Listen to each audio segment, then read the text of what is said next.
Pada Bapak Haji Roma Irama, waktu dan tempat dipersilakan. Allahumma sholli ala Muhammad. Allahumma sholli ala Muhammad.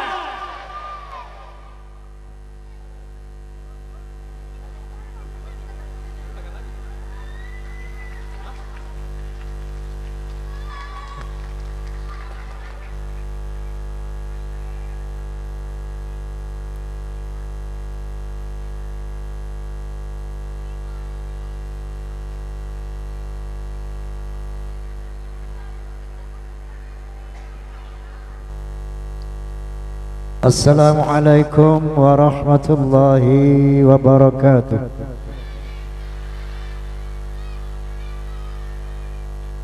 Bismillahil hamdulillah. Alhamdulillahilladzi arsala rasulahu bil huda wa dinil haqq liyuzhirahu 'alad dini kullih wa kafa billahi shahida.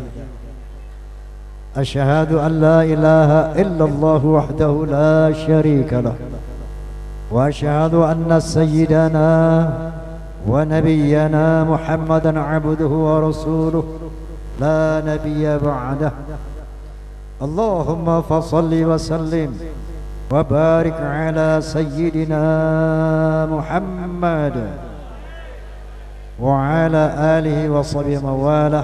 أما بعد, Al-Mukarramun, para alimil ulama yang saya muliakan, para habaib, para asatidzah, kemudian panitia penyelenggara yaitu takmir masjid apa ini Taufiqul Mubarak, dan juga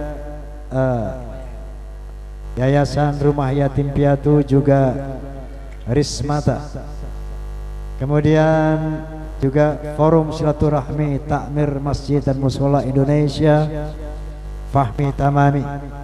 Saya mau tanya, di sini ada fans Roma Irama nggak? Ada fansnya Soneta nggak?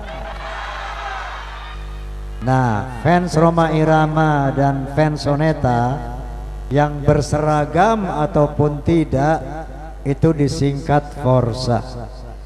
Paham? Jadi kalau saya sebut Forza, tolong jawab keren, bisa? Forza, Forza. Alhamdulillah. Sekian lama engkau menunggu untuk kedatanganku. Betul? Bukankah aku telah berjanji kita jumpa di sini? Ku datang, kini ku datang padamu, senyumlah, sambutlah kedatanganku. Terus udah. Hadirin, sebelum saya menyampaikan hikmah maulid, saya ingin ngajak Anda masuk surga. Mau nggak? Mau nggak? Masuk surga nggak gratis, oi. Masuk surga bayar. Bayarnya pakai apa? Pakai sholat, pakai puasa, pakai amal jariah. Ya. Qala Nabi sallallahu alaihi wasallam, "Idza mata ibnu Adam inqata'a 'amaluhu illa min thalathin. Sadaqatin jariyatin wa ilmin yuntafa'u bihi wa waladin salih yad'u lah." Apabila seorang anak Adam mati, maka putuslah amalannya. Illa min thalathin, kecuali dari tiga hal. Yang pertama, amal jariyah. Tahu amal jariyah? Derma yang mengalir. Contoh, Anda nyumbang masjid nih, Tak. Anda nyumbang pembangunan rumah yatim piatu, Anda mati ketika masjid ini, yatim ini berfungsi terus, maka selama itu Anda akan mendapat bonus dari Allah Subhanahu wa taala ke dalam alam barzah.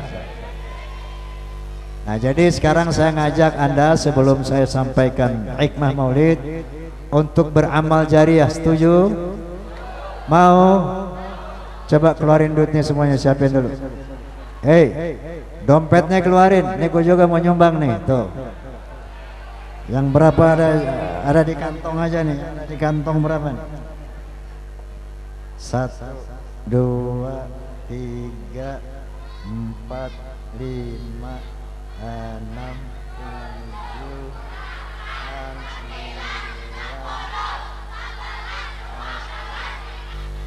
7, 12. Jadi 1.200.000 ada lagi di kantong nih, ya. Coba sekarang siapkan semuanya uang, ya. Yang nggak punya duit, cincin boleh, gelang boleh, jam tangan boleh. Oke? Ini saya serahkan kepada panitia. Mana panitia? Mana para petugas? Coba silahkan diedarkan apa kotak-kotak itu sumbangan sambil kita baca sholawat, oke? Salatullah salamullah ala taha rasulillah. Salatullah salamullah ala yasin habibillah. Semuanya salat ala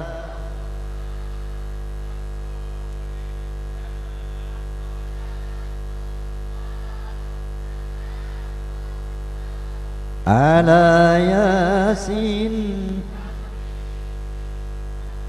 tawassalna bismillah wa bil hadi rasulillah wa kulli mujahidin lillah bi ahlil badri ya Allah. Salat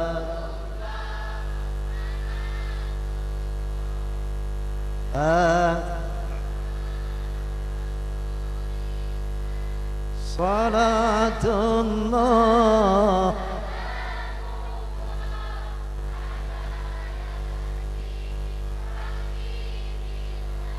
ilahi sallimil ummah minal afati wan niqmah wa min hamin wa min ghummah bi ahlil badri ya Allah.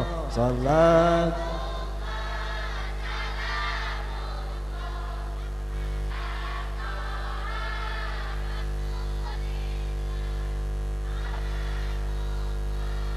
salamullah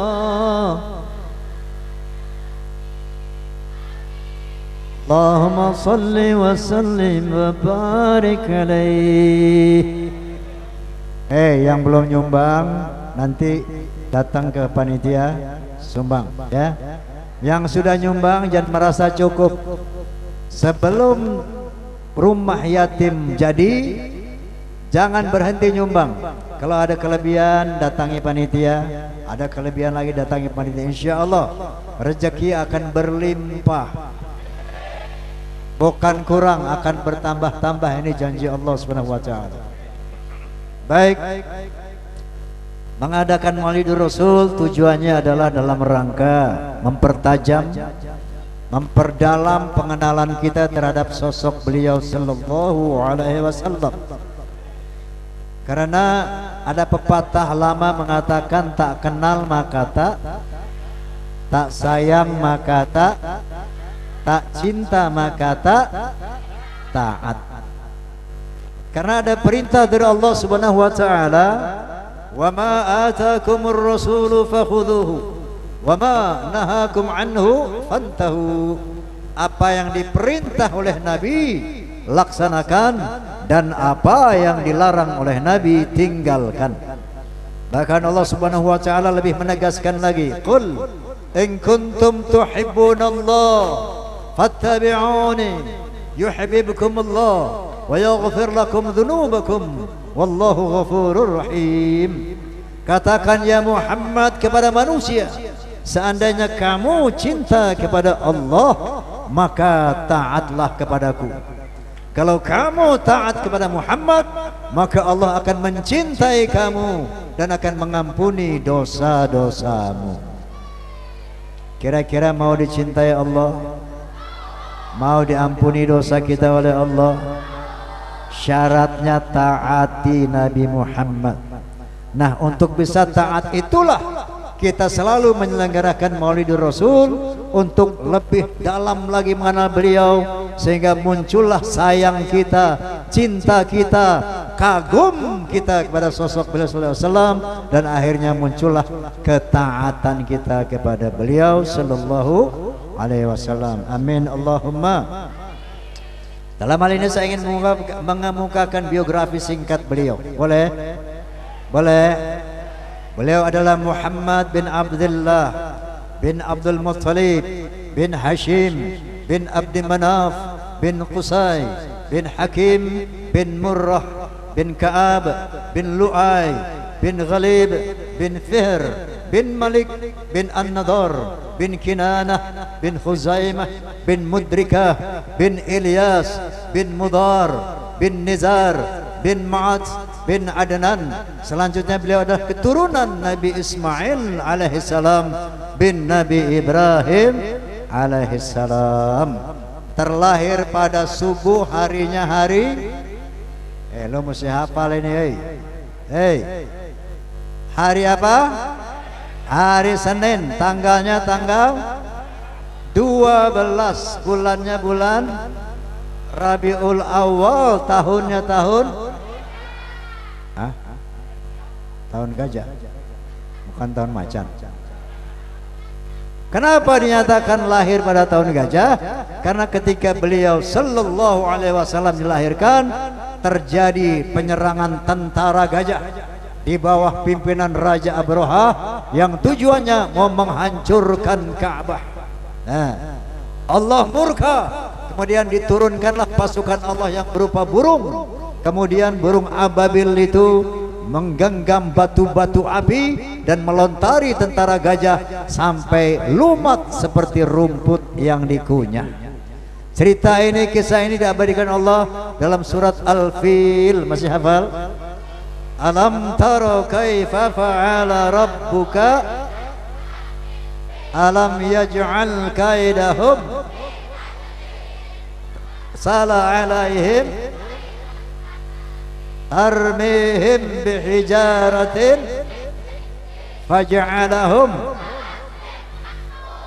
Makanya disebut tahun gajah atau kurang lebih tahun 571 Masehi.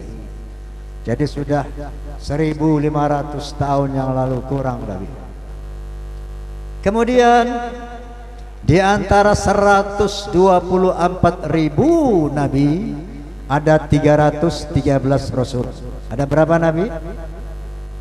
124.000 nabi itu. Likulli ummatin nabiyyin. Setiap umat ada nabinya sendiri-sendiri. Ya. Nah, di antara sekian banyak nabi, semua nabi diutus hanya untuk bangsanya masing-masing. Contoh, Nabi Lut alaihi salam hanya diutus untuk bangsanya, itu bangsa Sadum. Nabi Hud alaihi salam diutus untuk bangsanya, itu bangsa Ad. Nabi Saleh alaihi salam diutus untuk bangsa itu bangsa Nabi Saleh untuk bangsa Thamud. Begitu juga Nabi Isa alaihi salam yang di dunia internasional dikenal dengan nama Yesus Kristus. Beliau juga hanya diutus untuk bangsa Israel saja. Hal ini dijelaskan oleh Allah Subhanahu wa taala dalam Al-Qur'anul Karim, wa yu'allimuhul kitaba wal hikmah wa taurata wal injil wa rasulan ila bani Israil. Nabi Isa aku ajarkan kitab-kitab, aku ajarkan ilmu hikmah, aku ajarkan Taurat, Injil, dan aku utus dia sebagai Rasul buat bangsa Israel. Hal ini dikuatkan juga dalam Injil Matius pasal 10 ayat 5 dan 6 yang berbunyi, ke-12 murid itu diutus oleh Yesus, kemudian ia berpesan kepada mereka, jangan kalian menyimpang ke jalan bangsa lain atau memasuki kota orang Samaria, melainkan pergilah kepada domba-domba Israel. Jadi semua nabi tugasnya hanya untuk bangsanya masing-masing, paham? Lain dengan Nabi kita Muhammad SAW. Beliau tidak hanya diutus untuk bangsa Arab saja, tapi beliau diutus untuk seluruh bangsa di dunia, untuk seluruh manusia di dunia, sebagaimana firman Allah Subhanahu wa taala, "Wa ma arsalnaka illa kafatan linnas." Ya Muhammad, tidaklah engkau aku utus kecuali untuk seluruh manusia di dunia, termasuk buat orang muara angke.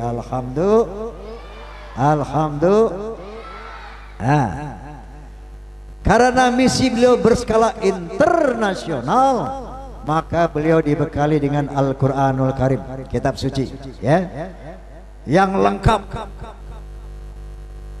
30 juz, 114 surat, 6.666 ayat, paling tebal dari seluruh kitab suci. Kitab suci pamungkas, Al-yawma akmaltu lakum dinakum, hari ini aku sempurnakan agamamu, begitu firman Allah. Jadi Al-Quran ini satu kitab yang holistik, komprehensif, genap, menyeluruh, lengkap.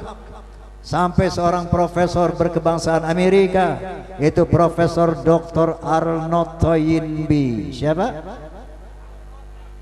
Bukan Bang Toyib, Toynbee. Setelah baca Quran, pelajari Al-Quran, beliau berkomentar, Islam is not only a religion, but it's also a way of life and a whole civilization. Islam ternyata bukan sekedar agama, tapi Islam adalah way of life, bimbingan hidup, and a whole civilization, dan sebuah peradaban yang lengkap. Segala permasalahan manusia ada solusinya dalam Al-Quran. Segala aspek kehidupan manusia, mau dagang, mau kawin, mau apa saja, mau berpolitik, mau memilih pemimpin, semua ada bimbingannya dalam Al-Quranul Karim. Maka itu jadikanlah Al-Quran ini sebagai imam kita, sebagai guidance kita, sebagai bimbingan kita. Al-Quranu imami, amin Allahumma amin. Boleh minum gak sih? Boleh ya. Mestinya sih sunahnya duduk nih minum nih, tapi darurat ya, diri ya.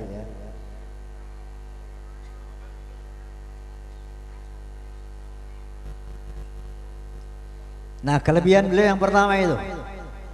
Yang kedua mengenai sholawat, 124.000 nabi, nggak ada Allah dan malaikat bersolawat illa kepada Nabi Muhammad. Bagaimana firman Allah Subhanahu wa taala, innallaha wa malaikatahu yusalluna 'alan nabi. Sesungguhnya Allah Sang Maha Pencipta yang menciptakan Muhammad dan seluruh malaikat bersolawat kepada Nabi. Masya Allah. Lalu Allah Subhanahu wa taala memerintahkan orang beriman, ya ayyuhalladzina amanu sallu alaihi wasallimu taslima. Hai orang-orang beriman, bersolawatlah kepada Nabi dan hormatilah beliau dengan semulia-mulia penghormatan. Maka cukup berdosa, cukup bakhil buat seorang beriman kalau disebut nama Muhammad dia tidak bersolawat kepadanya. Allahumma sholli ala Muhammad, Allahumma sholli ala Muhammad. Dan Nabi bersabda, man shalla alayya salatan wahidatan sallallahu alaihi bihi asran, wa man shalla alayya asran sallallahu alaihi bihi mi'atan, atau kama qala Rasulullah sallallahu alaihi wasallam. Barang siapa yang bersolawat kepadaku 1 kali, maka Allah akan bersolawat kepadanya 10 kali. Barang siapa yang bersolawat kepadaku 10 kali, maka Allah akan bersolawat kepadanya 100 kali. Masya Allah. Jadi banyaklah solawat, karena dengan solawat itu pada hakikatnya mengundang solawat Allah untuk kita. Kalau Allah sudah bersolawat kepada kita, insya Allah berkah selamat dunia akhirat. Paham? Paham? Yang ketiga apa? Syafaat. Apa itu syafaat? Rekomendasi untuk minta bisa menolong manusia kepada Allah Subhanahu wa taala. Pada hari kiamat nanti semua manusia berbondong-bondong menuju para nabi minta syafaat, minta pertolongan. Semua angkat tangan, kami tidak diberi izin oleh Allah Subhanahu wa taala untuk memberi syafaat kepada manusia. Silakan datang kepada Nabi Muhammad, karena hanya beliau yang diberi izin oleh Allah untuk memberikan syafaat kepada manusia. Dalam hal ini Nabi menjelaskan, likulli nabiyyin da'watun qad da'a biha fastujibat. Semua nabi punya doa pamungkas dan mereka telah menyampaikan doa-doa pamungkasnya, dan Allah telah mengabulkan doa-doa mereka. Tapi aku simpan doa pamungkasku agar aku jadikan syafaat buat umatku pada hari kiamat. Masya Allah. Begitu cintanya Nabi kepada kita. Amin. Masya Allah. Subhanallah. Ya. Ini kata Al-Quran Al-Karim, laqad kana lakum min anfusikum, laqad kana lakum min anfusikum azizun alaihi ma'anittum harithun alaihi bil mu'minin raufur rahim. Sungguh telah datang seorang rasul dari bangsamu yang begitu azizun alaihi ma'anittum, berat baginya melihat penderitaan orang-orang beriman. Kalau ada orang Islam tersiksa, teraniaya, berat hidupnya, beliau merasa berat, merasa tersiksa. Harithun alaihi, hadithun alaikum. Dan beliau hanya ingin umatnya berbahagia, selamat dari dunia sampai akhir. Dengan orang-orang beriman, dia sangat santun dan sangat mencintai. Inilah akhlak Rasulullah. Makanya doa pamungkasnya disimpan untuk bisa dijadikan syafaat untuk umatnya nanti pada hari kiamat. Mau dapat syafaat Nabi, mau dapat pertolongan Nabi, syaratnya cintai dan taati Nabi. Medianya adalah si antara Maulidur Rasul. Amin. Dan yang keempat kelebihan beliau adalah masalah akhlak. Apa itu akhlak? Akhlak itu kalau bahasa Indonesia kelakuan, perilaku. Kalau bahasa Inggris attitude. Kalau bahasa Betawi lagu. Tapi bukan lagu kasoneta, bukan. Lagu lo tengik. Nah, maksudnya kelakuanmu tengik. Tahu tengik? Tahu apa? Lagu lo perak. Orang Betawi ini. Apa itu perak? Beras maur, beras murah. Ya. Nah, jadi akhlak adalah perilaku, kelakuan. Secara orientatif akhlak ada tiga. Akhlak kepada Allah, akhlak kepada sesama manusia, akhlak kepada alam, hewan dan tanaman. Akhlak kepada Allah dicontohkan oleh Rasulullah SAW, akhlakul karimah. Secara kualitatif akhlak ada tiga. Akhlakul karimah yang mulia, akhlakul ammah akhlak yang standar, akhlakus sayyi'ah akhlak yang buruk. Kalau ada orang Islam ya nggak pernah sholat, nggak pernah puasa, ini berakhlakus sayyi'ah kepada Allah. Kalau ada orang Islam sholat 5 waktu, puasa di bulan Ramadan tanpa mengerjakan sholat sunat, puasa sunat, ini akhlakul ammah, akhlak yang standar. Tapi yang dicontohkan Rasulullah akhlakul karimah kepada Allah. Di samping sholat 5 waktu, beliau sholat sunat sampai bengkak kakinya. Masya Allah. Di samping syamu Ramadan, beliau puasa sunat Senin Kemis. Masya Allah. Beliau adalah sosok yang maksum, yang diampuni kesalahannya dan dosanya. Tapi beliau masih beristighfar 100 kali satu hari satu malam. Istighfar Nabi nggak kayak kita astagfirullahalazim, astagfirullahalazim, tapi sayyidul istighfar. Allahumma anta rabbi la ilaha illa anta khalaqtani wa ana 'abduka wa ana 'ala ahdika wa wa'dika mastata'tu a'udzu bika min syarri ma sana'tu abu'u laka bi ni'matika 'alayya wa abu'u bi dhanbi faghfir li fa innahu la yaghfiru dzunuba illa anta. Begitu Nabi yang maksum, yang gak ada dosanya, tapi tetap masih beristighfar 100 kali kepada Allah. Sampai istrinya Siti Aisyah bertanya, ya Rasulullah, kamu ini udah dijamin surga, udah diampuni segala kesalahan kamu, kunci surga sudah di tanganmu, kenapa sih sholat sampai bengkak-bengkak? Kenapa sih masih istighfar 100 kali satu hari? Nabi SAW menjawab, tidak bolehkah aku menjadi orang yang bersyukur kepada Allah atas nikmat yang diberikan yang begitu luar biasa, akhlakul karimah kepada Allah Subhanahu wa ta'ala. Minum lagi boleh nggak sih? Ada kopi ada nggak kopi? Kopi sama pisang goreng gitu.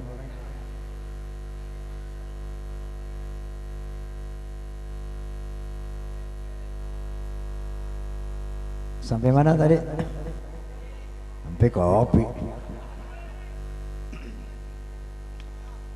Nah, akhlak kepada hewan dan tanaman. Contoh Nabi berakhlak kepada hewan. Satu saat di rumah beliau ini ada kucing. Waktu mau pergi sholat, ujung serbannya ditidurin sama kucing. Begitu nyenyaknya tidur kucing sampai melingkar gitu. Ya, demi tidak mengganggu nyenyaknya sang kucing, nggak diseret begitu ini sorban, tapi digunting sama beliau, tak, baru diambil sisa potongannya itu buat sholat. Masya Allah. Bu, ibu di mana sih? Bu, kalau ibu kain ibu ditidurin kucing gimana tidurin kucing bu?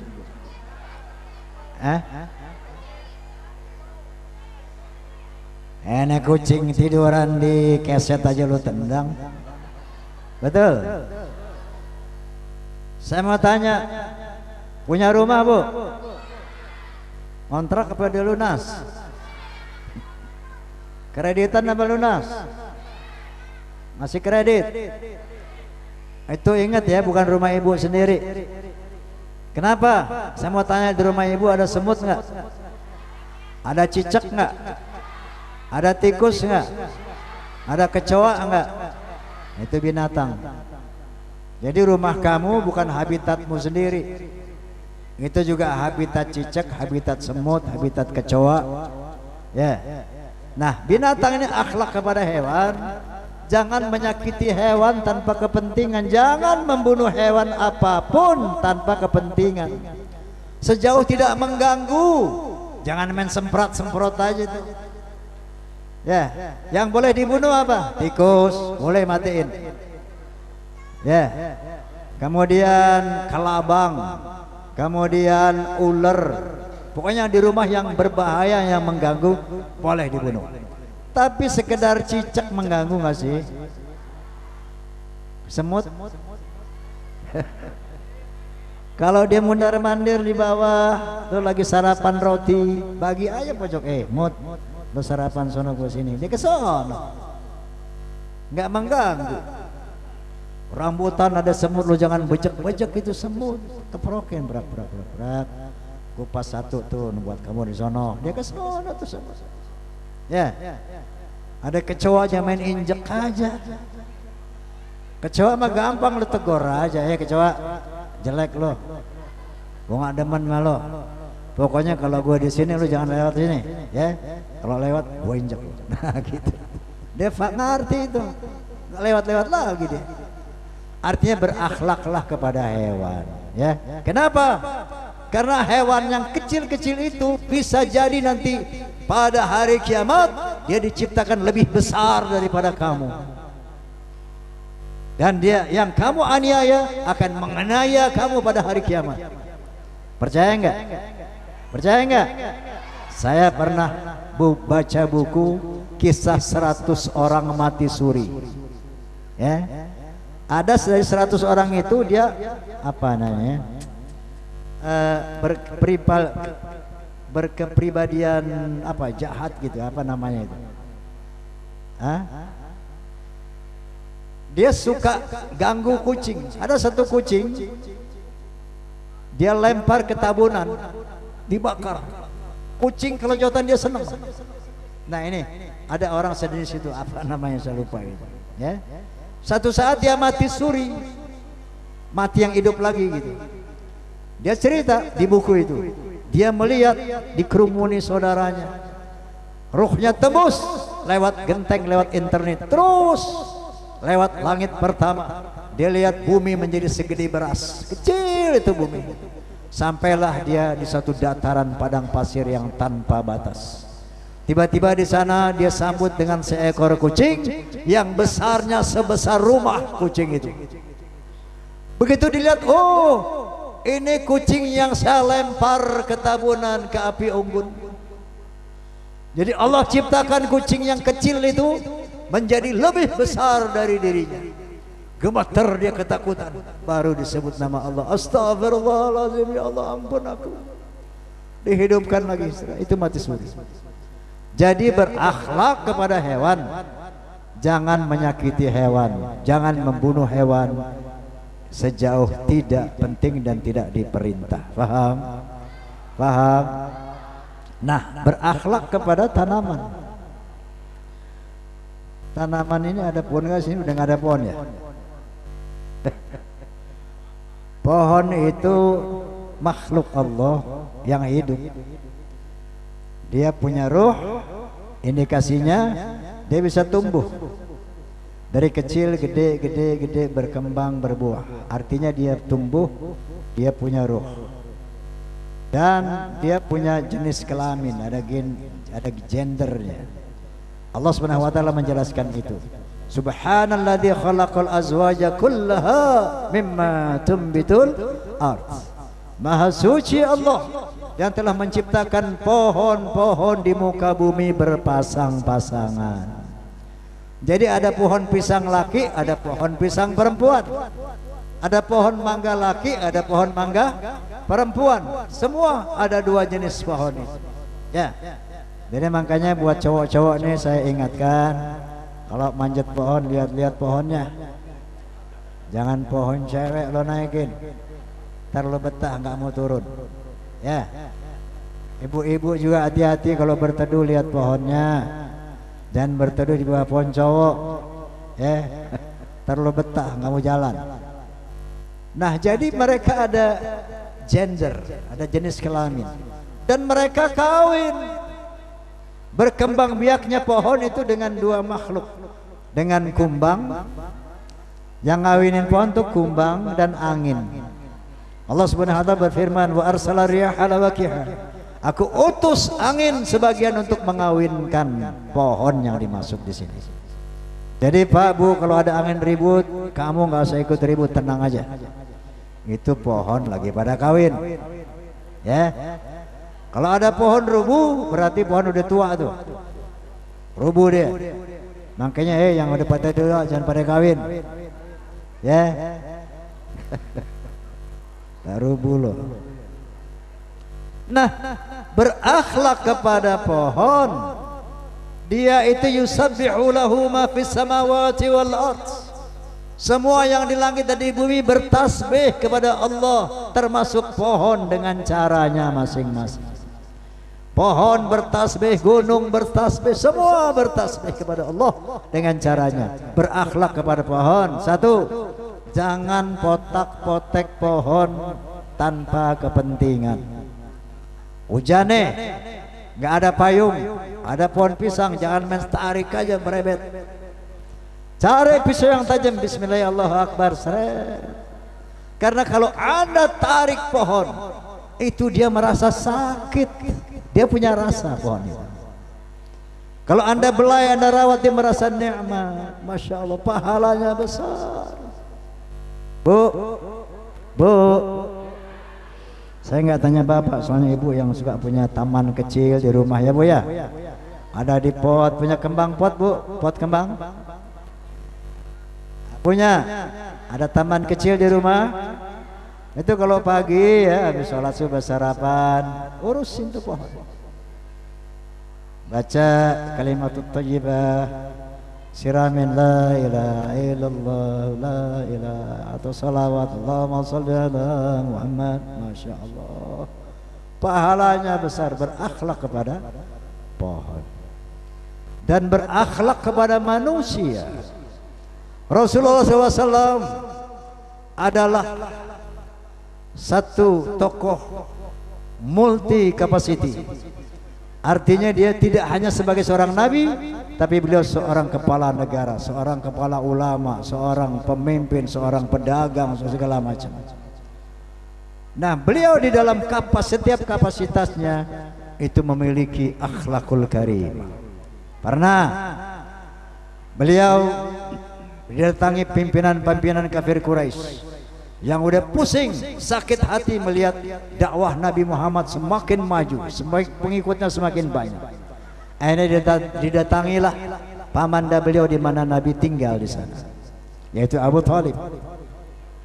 Hai Abu Thalib, sampaikan kepada kemenakan Muhammad, seandainya dia mau menghentikan dakwah Islamnya, mencopot akidahnya, maka akan aku berikan dia jabatan tahta. Silahkan pimpin di Jazirah Arab, jadi raja. Akan kau berikan harta sebanyak apa dia mau, akan berikan wanita dari negara mana dia mau, asal copotin akidah Islamnya, hentikan dakwah Islamnya. Baik, saya sampaikan, kata Abu Thalib.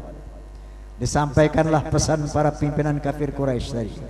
Ya Muhammad, menurut para kafir Quraisy, kalau kamu menghentikan dakwah Islam, maka kamu akan dijadikan raja, diberikan tahta, akan diberikan harta dan apa saja yang kamu mau. Apa jawab Rasulullah bu, Pak?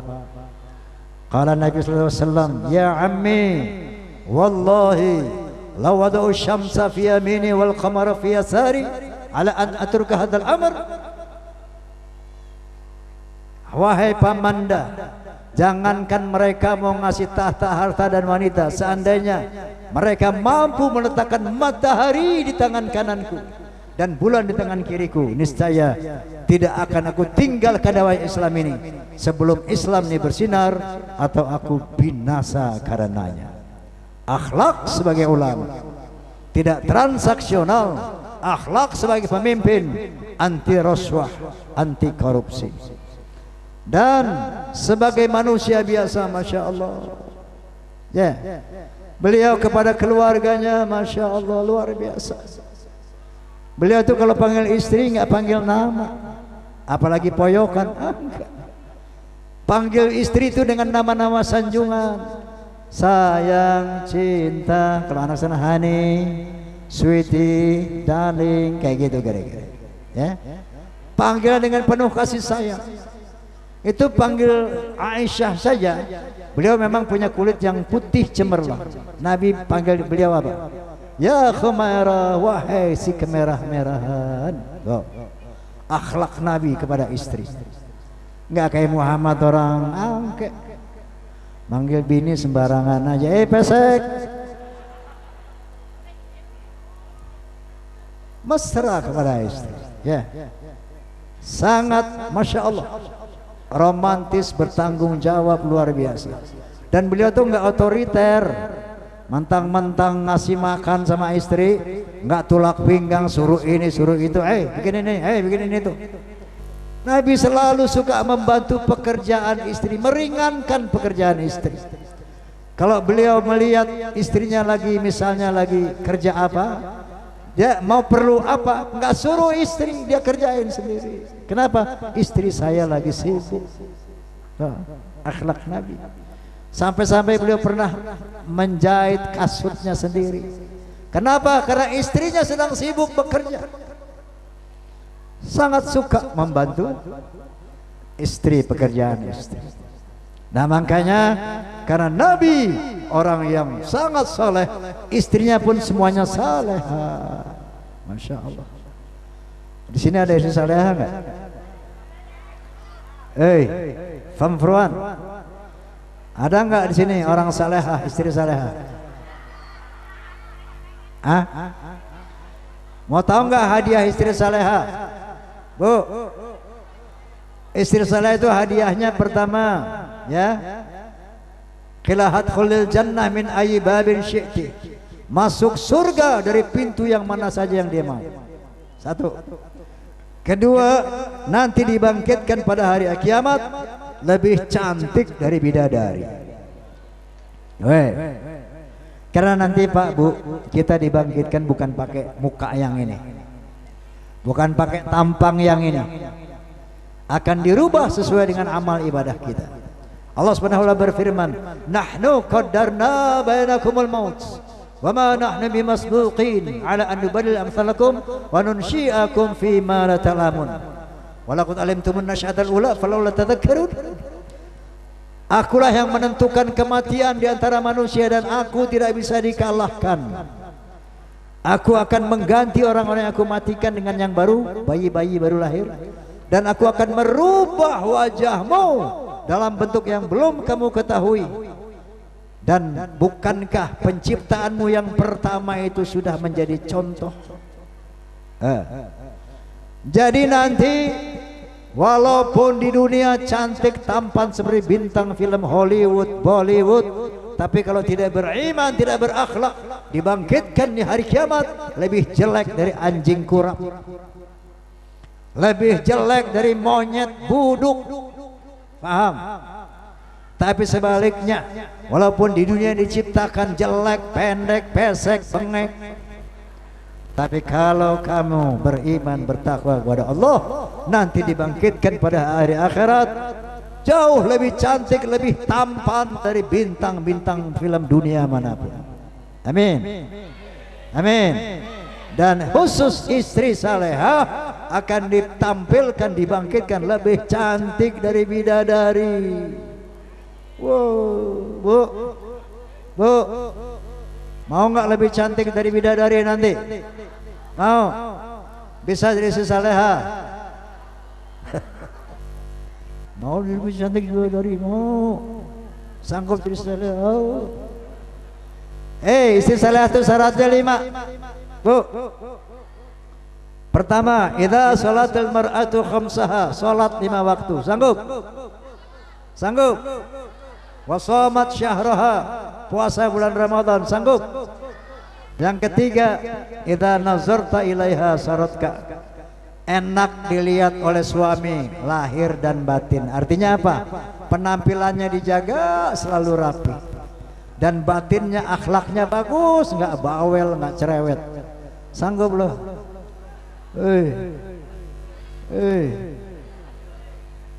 Yang keempat, wa in amartaha atau atska, kalau diperintah oleh suami nurut, nggak ngeyel.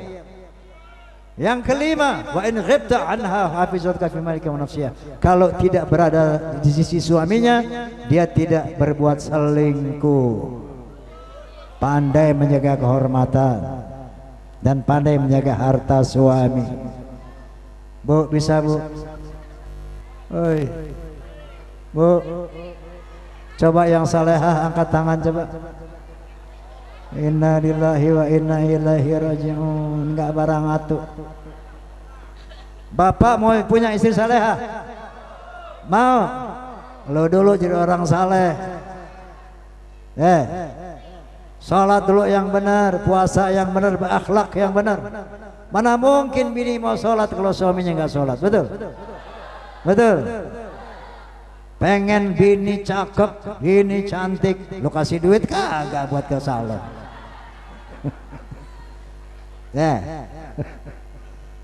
Istri itu dirawat biar kece terus gitu loh. Dengan pakai duit. Suruh diet, nih sayang, diet ini ya. Makan yang enak tuh apel, daging, ayam, begitu. Olahraga ya sayang, gitu. Insya Allah kalau suami saleh, istrinya salehah. Amin. Amin. Boleh minum nggak? Ini Zainuddin MZ, Allahumma gfir lahu warhamhu amin. Almarhum Kiai Haji Zainuddin MZ kalau ceramah suka ngomong begini, penceramah itu ibarat mobil jalan, jadi perlu bensin. Kalau mustami'in mustami'at ini ibarat mobil mogok, nggak perlu bensin. Faham? Minum dulu.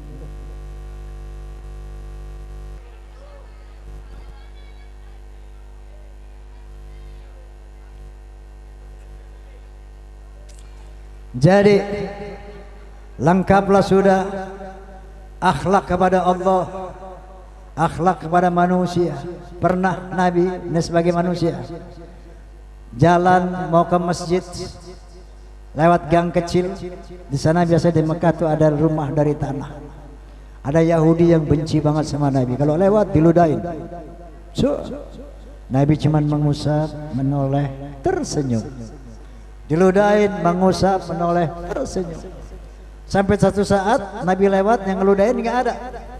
Dia tanya pada orang yang berdiri di sana, Mas, itu kemana yang suka berdiri di sini? Oh, itu si Fulan ya Muhammad. Kemana?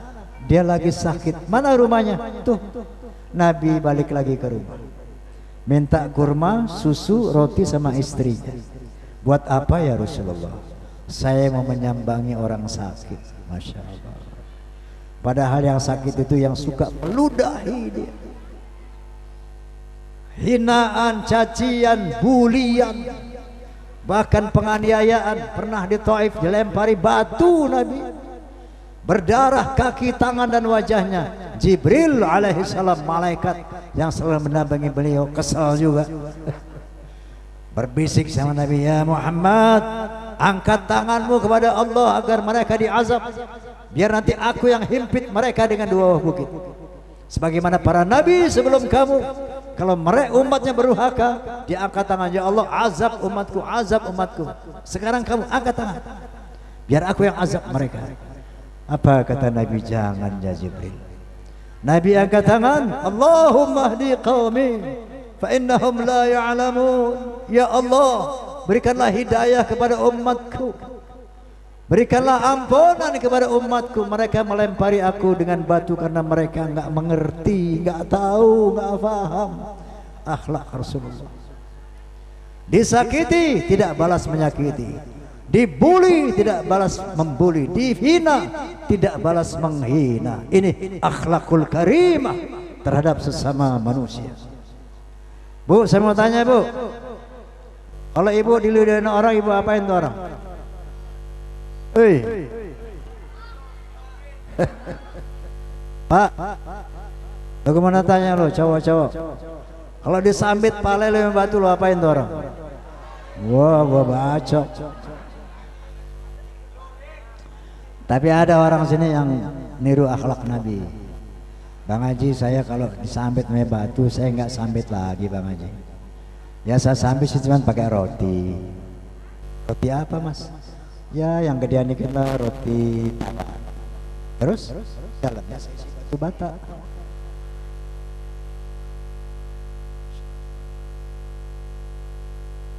Nah, Bu, udah berapa kali maulid Bu? 10 kali ada? Dari masih kecil berapa ratus kali? Hei, saya mau tanya, akhlaknya sudah berubah apa belum? Ya Allah, maulid udah puluhan kali tetap aja masih ngegeratak dompet laki. Hei, maulid sudah puluhan kali tetap aja masih suka ngomongin orang. Ya, maulid ada berapa puluh kali tetap masih males sholat.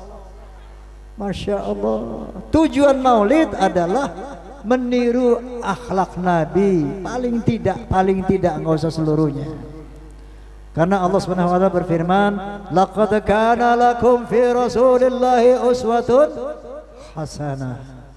Sesungguhnya pada diri Rasulullah terdapat keteladanan yang baik. Enggak bisa niru akhlak Nabi kecuali liman kana yarjullah wal yaumal akhir wa dzakarallaha katsira. Tidak bisa meniru akhlak Nabi kecuali orang-orang yang rindu pengen ketemu sama Allah. kecuali orang-orang yang berharap bahagia selamat di akhirat alias masuk surga, dan kecuali orang-orang yang banyak mengingat Allah, berzikir kepada Allah. Untuk bisa rindu kepada Allah harus kenal Allah. Untuk bisa kenal sama Allah harus banyak baca Quran dan tafakkur. Karena hanya dengan membaca Quran kita bisa hakul yakin, oh Allah itu ada, oh Allah itu maha hebat, maha sempurna. Kalau Allah ada, surganya ada, nerakanya ada. Kalau orang berkeinginan masuk surga, dihina orang kecil, disakiti orang kecil, nggak marah. Kenapa? Saya pengen masuk surga. Kalau saya balas dia menyakiti dia, sama gua main dia sama jeleknya, dua-duanya masuk neraka. Dia hina gua hina lagi, sama jeleknya. Tahu kalau orang beriman itu kenapa nggak marah? Kenapa Nabi nggak marah dihina orang? Bahkan dia kasihan sama yang menghina, karena beliau tahu kasihan deh loh. Orang yang menghina itu rugi. Masya Allah. Coba dengar firman Allah. Ya ayyuhalladzina amanu ijtanibu katsiran minadh-dhann inna ba'dadh-dhanni itsm. Wala tajassasu wala yaghtab ba'dukum ba'dha. Hai orang beriman, jauhilah buruk sangka, suudzon. Hei, itu tetangga punya mobil, ya baring-baring korupsi. Awas.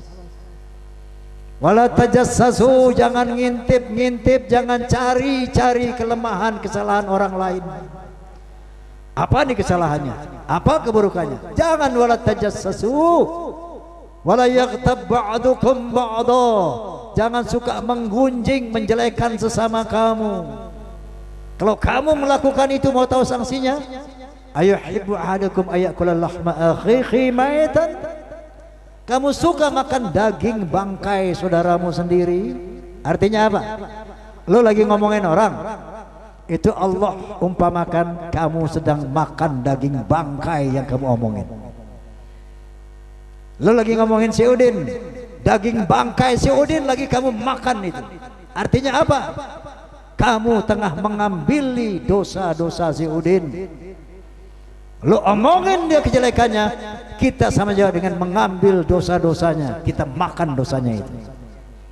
Jadi hati-hati ya, berakhlakul karimah kepada sama manusia. Makanya kalau kita faham hukum, kita nggak berani menjelekin orang karena kita rugi. Kalau orang jelekin, orang hina, kita nggak berani balas jelekin karena sama-sama rugi. Paham ya Pak? Bu, ya, bu minum dulu.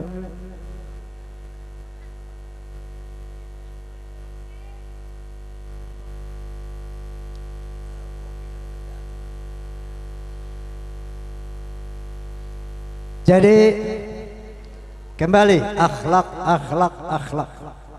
Memperingati Maulid Rasul dilantak bukan untuk meningkatkan akhlak kita kepada Allah, kepada manusia, kepada hewan. Nah, apa tadi? Astagfirullahaladzim. Saya punya syair, punya lagu, ya. Tapi saya minta semuanya duet, setuju? Setuju? Dalam berbicara harus memakai akhlak. Akhlaknya rame-rame. Akhlak, oke? Dalam berbicara harus memakai akhlak. Di dalam berbusana harus memakai akhlak. Dalam rumah tangga harus memakai akhlak. Di dalam bernegara harus memakai akhlak. Manusia mulia hanyalah dengan akhlak. Manusia kan hina kalau tidak berakhlak. Harta dan jabatan tak menjadi ukuran. Betul? Betul?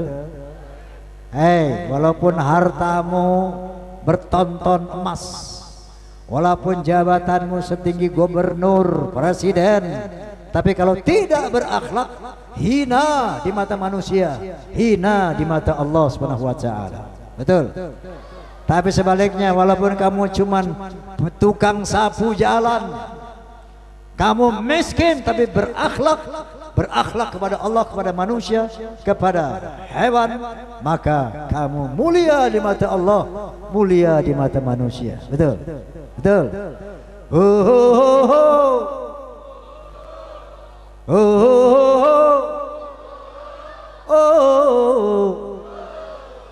oh, oh.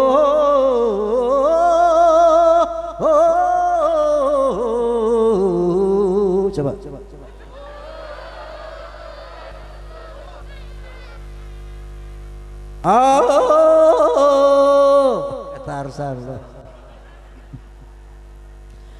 Manusia adalah sebaiknya ciptaan.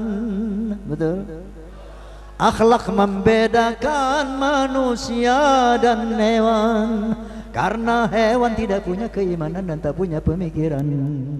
Hidup bebas, tidak terikat oleh hukum dan juga peraturan. Taram jam jaram jaram jam jam jaram jaram jam jam jaram jam jaram jaram jam jam jaram jaram jaram. Terus tepuk tangan jaram jaram jam. Dalam pergaulan harus memakai akhlak, di dalam persaingan harus memakai akhlak, dalam perjuangan harus memakai akhlak, dalam pemerintahan harus memakai akhlak. Manusia yang mulia hanyalah dengan akhlak, damai dan sentosa hanyalah dengan akhlak. Kalau tak berakhlak, negara jadi rusak. Ayo berakhlak. Jaram jam jaram jaram jam jam jaram jaram jaram jam jam jaram jaram jaram jam jam jaram jaram jaram jam. Wallahul muwaffiq ila aqwamit thoriq. Billahi taufiq wal hidayah. Wassalamualaikum warahmatullahi wabarakatuh.